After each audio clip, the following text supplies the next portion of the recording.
ധ്യാൻ ചേട്ടാ ഒരു ചോദ്യം, ഒന്ന് രണ്ട് കാര്യങ്ങൾ ചോദിക്കാനുണ്ട്. പെട്ടെന്ന് ചോദിക്കൂ.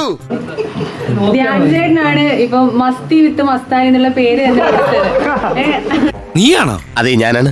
അതെ, എന്താ കുഴപ്പം? അല്ല, നിങ്ങൾ നല്ല ഫ്രണ്ട്സ് ആയിരുന്നല്ലോ, നല്ല എന്തുകൊണ്ടായിരിക്കും മസ്താനി ഔട്ടായി പോയെന്ന് തോന്നുന്നുണ്ടോ? അത് കയ്യിലിരിപ്പിന്റെയാ. അത് അന്നത്തെ ചോരത്തിളപ്പിന് എന്നാലും ഒരു ഉത്തരം എനിക്കറിയാൻ തന്നെ ചോദിക്കുന്നത്. എന്ത് സുഖം ഇതിനകത്ത് കിട്ടുന്നത്? വന്നപ്പോ തുടങ്ങിയാണല്ലോ. അത് ഇതിനെ കുറിച്ച് ഞാൻ വെറൈറ്റി മീഡിയ തന്നെ ഒരു ഇന്റർവ്യൂ കൊടുക്കുന്നുണ്ട്. അല്ല, എന്നാലും ഇതാ മലയാളികളുടെ കുഴപ്പം, മറ്റുള്ളവരുടെ കാര്യത്തിൽ അനാവശ്യമായി കയറിയണം. നമ്മൾ എല്ലാരോടൊന്നും പറഞ്ഞൂടെ? ഇത് നമ്മൾ വളരെ നിങ്ങൾ നല്ല സുഹൃത്തുക്കളല്ലേ? ഞാൻ നിന്റെ ഒരു സുഹൃത്തായിരുന്നു എന്ന് വെച്ചാ ഇപ്പോഴല്ലേ? അല്ല, ഓഫ് ടോപ്പിക്, അതുകൊണ്ട് സംസാരിക്കുന്നുണ്ട്. കംപ്ലീറ്റ്ലി ഓഫ് ടോപ്പിക് ആയിപ്പോയി. യൂട്യൂബ് ബ്രൂട്ടസ്, നീ എന്നെ തള്ളി പറയാണല്ലേ?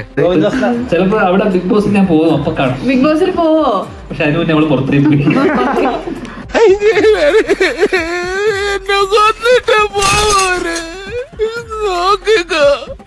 നിനക്ക് ഗുരു കൊണ്ടുപോകൂടാ. തളരരുത് രാമൻകുട്ടി, തളരരുത്. നീ സമാധാനിക്കും. ഓഫ് ടോപ്പിക്, അതുകൊണ്ട് സംസാരിക്കുന്നുണ്ട്. കംപ്ലീറ്റ്ലി ഓഫ് ടോപ്പിക് ആയിപ്പോയി. എനിക്ക് കൂടുതലൊന്നും പറയാനില്ല. ചിക്കൻ ബിരിയാണി കഴിച്ച് നമുക്ക് പിരിയാം. Okay bye. പോയിട്ട് വരാം.